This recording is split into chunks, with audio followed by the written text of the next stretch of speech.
രാമനെ കാണുന്നത് വരെ, രാമനെ കണ്ട് മോക്ഷം കിട്ടുന്നു എന്നാണ് നമ്മുടെ സങ്കല്പം. അപ്പൊ ഇവിടെ സീതാദേവിയെ കണ്ടെത്തി, സീതാദേവിയെ വിശ്വസിപ്പിക്കുവാൻ കഴിഞ്ഞു. ഒരാളെ വിശ്വാസത്തിലെടുക്കാൻ വലിയ പണിയാണ്. വിശ്വാസം നഷ്ടപ്പെട്ടാൽ തിരിച്ചു കിട്ടാൻ വലിയ പണിയാണ്, ഒരിക്കലും കിട്ടില്ല. വിശ്വാസ വഞ്ചന മരണാർഹമായ ശിക്ഷയുമാണ്. എവിടെ? നമ്മുടെ ലോകത്തല്ല കേട്ടോ, അതോ ലോകത്ത്, ഈ അണ്ടർ വേൾഡിലൊക്കെ ഉണ്ടല്ലോ, വിശ്വാസ വഞ്ചനയ്ക്ക് മരണമാണ് ശിക്ഷ. അപ്പോൾ കൊന്നുകളയും. അവർ മയക്കുമരുന്നൊക്കെയാണ് ഇടപാട്. പക്ഷെ അവിടെ ഒരു വലിയ എത്തിക്സ് ഉള്ളത് ഇത് ഒറ്റുകൊടുക്കരുത് എന്നുള്ളതാണ്. അപ്പൊ പരസ്പരം വിശ്വസിച്ചുകൊണ്ട് പറയുന്ന കാര്യങ്ങൾ, ചെയ്യുന്ന പ്രവൃത്തികളെ ഒറ്റുകൊടുക്കുക, ഇത് പാടില്ല. അപ്പൊ വിശ്വാസത്തെ ആർജിക്കാൻ വലിയ പണിയാണ്. പക്ഷെ സജ്ജനങ്ങൾക്ക് പെട്ടെന്ന് വിശ്വാസത്തെ ആർജിക്കാൻ കഴിയും. അങ്ങനെ നല്ല സജ്ജനമായ ഹനുമാൻ, സജ്ജനത്തിന്റെ പ്രതീകമായ സീതാദേവിയുടെ വിശ്വാസത്തെ ആർജിച്ചു. പിന്നീട് അവർ തമ്മിലുള്ള സംഭാഷണങ്ങൾ, മുദ്രമോതിരം കൊടുക്കുന്നു. ഈ സമയത്ത് ഹനുമാൻ സ്വാമി അവിടെ സീതയോട് പറയുന്നുണ്ട്. പക്ഷെ അവിടെ വേണ്ടിയിരുന്നു ആ വാക്കുകളെന്ന് പിന്നീട് ഹനുമാൻ സ്വാമിക്ക് തോന്നിപ്പോയി. എൻ്റെ ചുമൽ കയറിക്കോളൂ, ഞാൻ നിങ്ങളെ, അമ്മയെ, സീതയെ വളരെ വേഗം രാമന്റെ അരികിൽ എത്തിക്കാം. സീത കൊടുക്കുന്ന മറുപടി ഭാരതീയ സ്ത്രീത്വത്തിന് വലിയൊരു മറുപടിയാണ്. എൻ്റെ ഭർത്താവ് രാമൻ ഇവിടെ വന്ന് രാവണനെയും അവന്റെ എല്ലാ മുച്ചൂടും നശിപ്പിച്ചിട്ട് വേണം എന്നെ കൊണ്ടുപോവാൻ. സ്ത്രീത്വം എന്ന് പറയുന്നത് ദൗർബല്യമാണ്, ദുർബലതയാണ്, അബലയാണ്, ചപലയാണ്, അല്ലെ? ഇങ്ങനെയൊക്കെയല്ലേ സ്ത്രീകളെ കുറിച്ച് ആര് പറഞ്ഞത്? ഹിന്ദു ആണോ? ഹിന്ദു പറഞ്ഞത് ദുർഗാ, ലക്ഷ്മി, സരസ്വതി എന്നാണ്. പക്ഷേ സീരിയലുകളാണ് പറഞ്ഞത് ചപല, അബല. സീരിയലുകൾ 6:30 മുതൽ 10:30 വരെയുള്ള സീരിയൽ ഉണ്ടല്ലോ, ഹിന്ദു കുടുംബങ്ങൾ മാത്രമുള്ള സീരിയല്. ഈ സീരിയൽ നല്ല മരുമകൾ ഇപ്പൊ എന്താ ചെയ്യുന്നത്? കരഞ്ഞുകൊണ്ടിരിക്കുന്നു. നല്ലവർ കരയാൻ പാടുണ്ടോ? നല്ലവർ ചിരിക്കണ്ടേ? പക്ഷെ ഇവളെ കരയിപ്പിച്ചുകൊണ്ടേയിരിക്കും. ഈ സ്ത്രീ എപ്പോഴാ ചിരിക്കുക? സീരിയൽ തീരുന്ന ദിവസം. ഇതോട്ട് തീരുകയില്ല. അപ്പൊ ആലോചിച്ച് നോക്കൂ നിങ്ങൾ, ഭാരതീയമായ കാഴ്ചപ്പാടാണോ ഇത്? ഭാരതം സ്ത്രീയെ കണ്ടത് പുരുഷന്റെ മേലെയോ താഴെയോ എന്നല്ല, പുരുഷനൊപ്പം അർദ്ധനാരീശ്വര സങ്കല്പ. എത്ര നാരിസ്തി പൂജ്യന്തേ രമന്തേ തത്ര ദേവത. ഇവിടെ സ്ത്രീ പൂജിക്കപ്പെടുന്നുവോ അവിടെ ദേവതമാർ രമിക്കുന്നു. സ്ത്രീ ആയിപ്പോയത് ഒന്നിന്റെയും താഴ്ചയല്ല. ഇടത് കണ്ണാണോ വലുത് കണ്ണാണോ? വലുത്. 2 കണ്ണ്. പ്രകൃതിയിൽ മനുഷ്യന് 2 ഭാവങ്ങളാണ്, ഒന്ന് പുരുഷൻ, ഒന്ന് സ്ത്രീ. ഒന്നില്ലാതെ മറ്റൊന്നില്ല, രണ്ടും പരസ്പര പൂരകങ്ങളാണ്.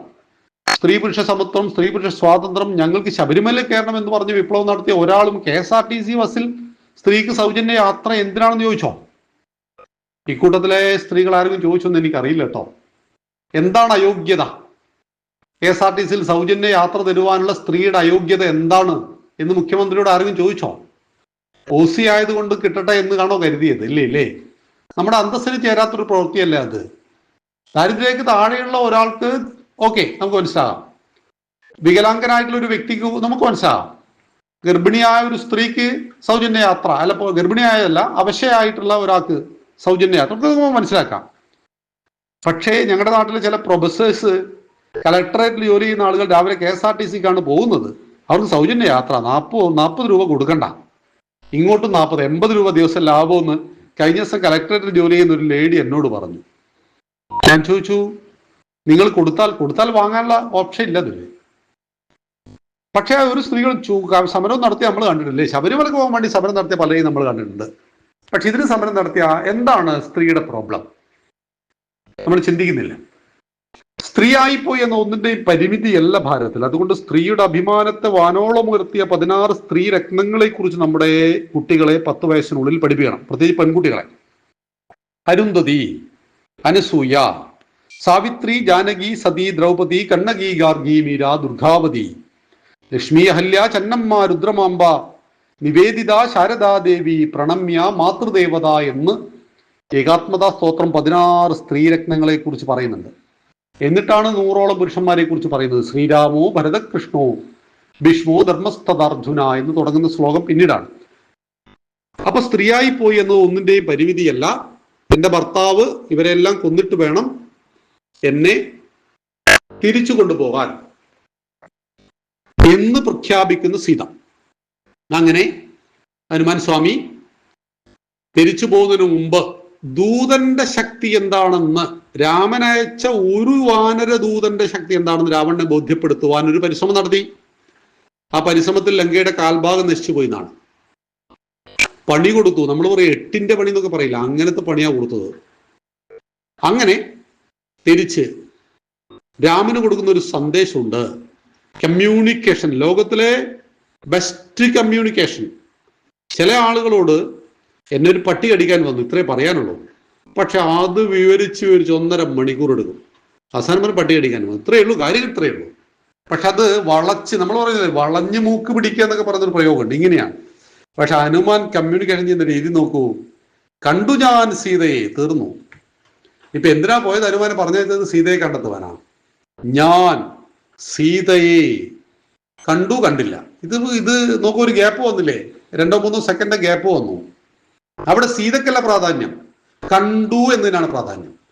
കണ്ടു ഞാൻ സീതയെ, അത് മതി. രാമന് കണ്ടു എന്ന് കേട്ടാ മതി. രാമനോട് ഞാൻ സീതയെ ഒന്നും പറയേണ്ട ആവശ്യമില്ല, കണ്ടു.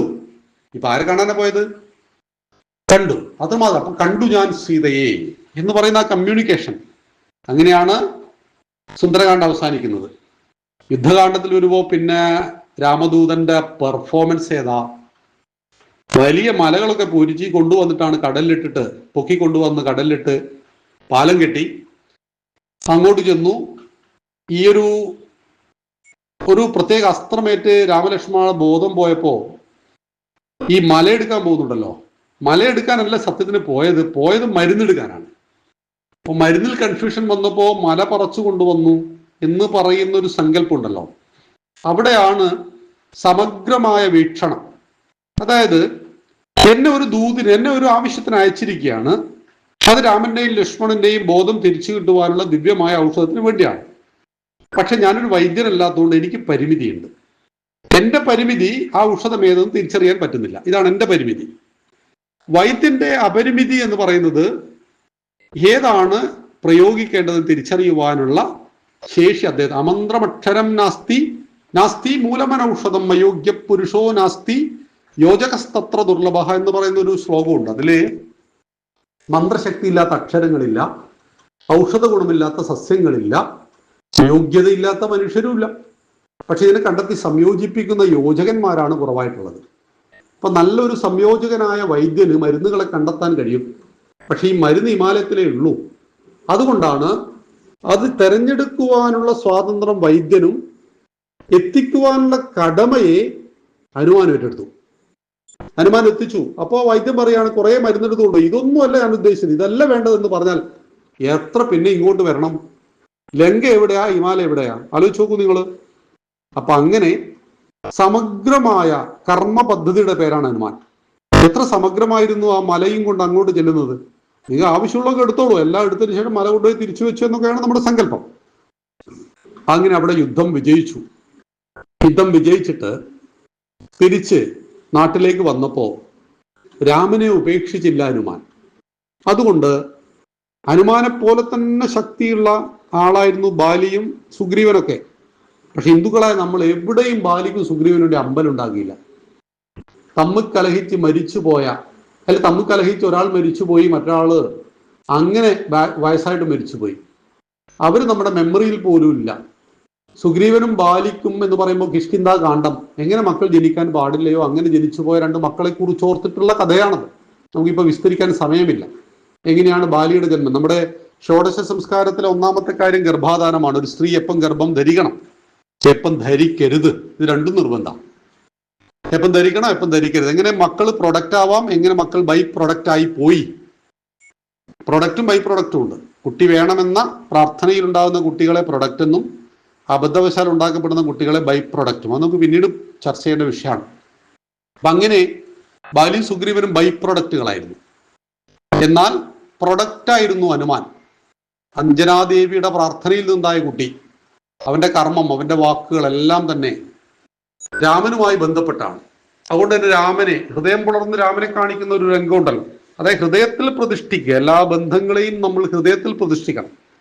വാക്കുകൾ കൊണ്ട് സോപ്പിട്ട ആളുകൾ ഇങ്ങനെ മനം മയക്കുന്ന വാക്കുകൾ പറയും. ഒന്ന് തിരിഞ്ഞു നിന്നാൽ പരദൂഷണം പറയും ഇയാളെ കുറിച്ച്. ഞാൻ അങ്ങനെയൊക്കെ അവിടെ പറഞ്ഞതാണ്. പക്ഷെ ആള് മഹാവില്ലനാണ് കേട്ടോ, വ്യക്തിത്വമില്ലായ്മയാണിത്. അപ്പൊ അങ്ങനെയല്ല ഹനുമാൻ നിറഞ്ഞ വ്യക്തിത്വമാണ്.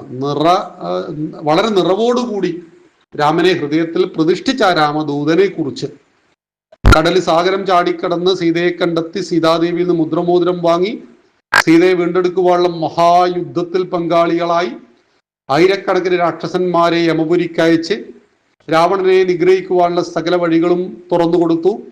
ബോധമറ്റുപോയ രാമലക്ഷ്മണന്മാർക്ക് ജീവൻ തിരിച്ചു കിട്ടുവാൻ വേണ്ടി മല തന്നെ പൊക്കിക്കൊണ്ടുവന്നു. കർമ്മ നിപുണതയുടെ പ്രത്യേക ശാസ്ത്രവും ഉദാഹരണവും മാതൃകയുമായ ആ ഹനുമാൻ സ്വാമിയെ നമുക്ക് ഭജിക്കാം.